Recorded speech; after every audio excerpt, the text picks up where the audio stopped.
اگر آپ کے رب کے عذاب کا ایک ہلکا سا جھونکا بھی انہیں چھو جائے تو وہ ضرور کہنے لگیں ہائے ہماری کمبختی، یقیناً ہم ہی ظالم تھے۔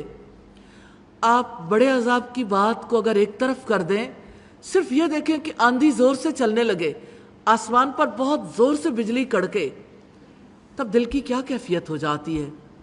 دل سہم جاتے ہیں اور یوں دنیا میں ہی حق واضح ہونے لگتا ہے۔ ایک زلزلے کا جھٹکا آتا ہے نا، اگر وہ چند لمحوں سے زیادہ ہو جائے، سارے لوگوں کا شعور روشن ہو جاتا ہے، ہر کسی کو پتہ چل جاتا ہے کوئی پاور ہے، کوئی قوت ہے۔ 2005 میں جب زلزلہ آیا تھا، اس زلزلے نے ایک دفعہ اہل پاکستان کو بتایا تھا۔ اس روز رمضان تھا اور رمضان میں دورہ قرآن کے لیے تیار ہو رہی تھی، اور جب باہر نکلے تو ایک دم لگا کہ سامنے والی ساری بلڈنگز جو ہیں ان کا رخ بدل گیا ہے، ایک دفعہ ادھر ایک دفعہ ادھر۔ تو آپ امیجن کر سکتے ہیں کہ ایسی صورتحال میں انسان کو لمحہ نہیں لگتا، وہ بالکل اپنی اصل فطرت پر آ جاتا ہے۔ اس کے اندر فیئر ہوتا ہے، خوف ہوتا ہے، اپنی جان وہ کھونا نہیں چاہتا، اور جان بچانے والے کے ساتھ اس کا تعلق قائم ہو جاتا ہے، کنیکٹیوٹی، دعا، معافیاں۔ اللہ سبحانہ و تعالیٰ سے یہ رشتہ کتنی جلدی جڑ جاتا ہے۔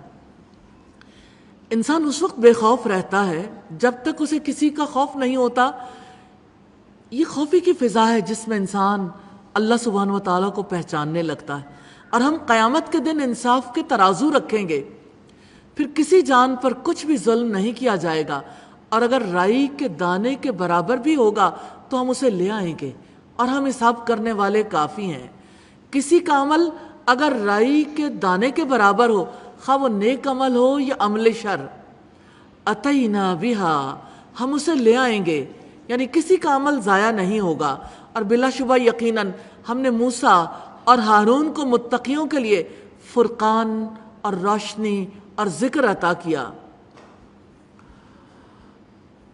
وہ لوگ جو بن دیکھے اپنے رب کا خوف رکھتے ہیں، اور وہی قیامت سے ڈرنے والے ہیں۔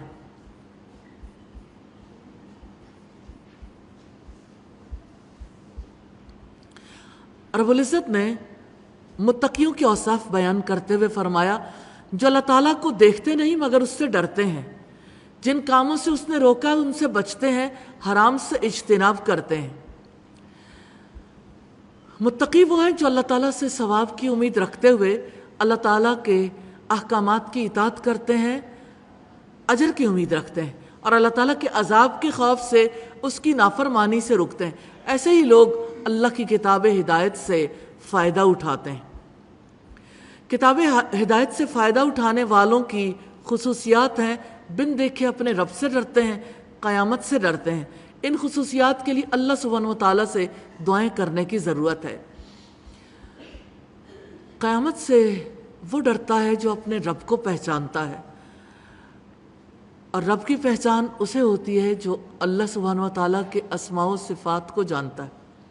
ایسا نہیں ہے کہ آپ کسی انسان کے بارے میں جانے بغیر اس کو پہچاننے لگیں، آپ اس کے بارے میں بیسک انفارمیشن لیتے ہیں، ڈائریکٹ فرسٹ ہینڈ نالج حاصل کرتے ہیں۔ اللہ سبحانہ و تعالیٰ کے بارے میں جاننا چاہتے ہیں تو محض اتنا کافی نہیں ہے کہ وہ ہے، اور اس کے بارے میں چند باتوں کے سوا آپ اپنی میموری میں دیکھیے کچھ بھی نہیں ہوگا۔ یہ باقاعدہ علم ہے، اس پر ماسٹرز ڈگریاں ہوتی ہیں، اس پر پی ایچ ڈیز ہو رہی ہیں، ایم فل ہو رہے ہیں، اور ہمارے زمانے کے لوگ اور ہمارے علاقے کے لوگ اس سے بالکل ناآشنا ہیں۔ وَهَذَا ذِكْرٌ مُبَارَكٌ أَنزَلْنَاهُ، اور یہ بڑا بابرکت ذکر ہے، ہم نے اسے نازل کیا ہے، تو کیا تم اس کا انکار کرنے والے ہو؟ بابرکت ذکر سے مراد قرآن مجید ہے جسے اللہ تعالیٰ نے نازل کیا ہے، جس کے بارے میں اس نے سوال کیا ہے، اس کا انکار کرتے ہو، اس پر عمل کرنے سے انکار کرتے ہو، اس کتاب کو، اس کی ذمہ داریوں کو قبول نہیں کرتے، اس کا کام کرنے سے انکار کرتے ہو، دوسروں تک اس پیغام کو پہنچانے سے انکار کرتے ہو۔ سوال ہے جہانوں کے بادشاہ کی جانب سے، اس سوال کو اپنے لیے سمجھیے گا، تو کیا تم اس کا انکار کرنے والے ہو؟ اللہ تعالیٰ نے توجہ دلائی ہے کہ یہ برکت والا ذکر ہے، جیسا کہ تورات برکت والا ذکر تھا، اگر تم یعنی یہودیوں سے، عیسائیوں سے جو مخاطب سے، ان سے کہا گیا اگر تم تورات کا اقرار کرتے ہو یا پہلی کتابوں کو مانتے ہو تو پھر آپ کے لیے لازم ہے کہ اس کتاب کو بھی مانو، یہ ایک ہی سلسلہ ہدایت کی کڑیاں ہیں۔ تو قرآن بابرکت نصیحت ہے، اس کی اطاعت کرنا واجب ہے، اس نعمت پر اللہ تعالیٰ کا شکر ادا کرنا واجب ہے، اس کے الفاظ اور معنی سیکھ کر برکت حاصل کرنا واجب ہے۔ سمجھے تو صحیح کتاب میں کہا کیا گیا ہے۔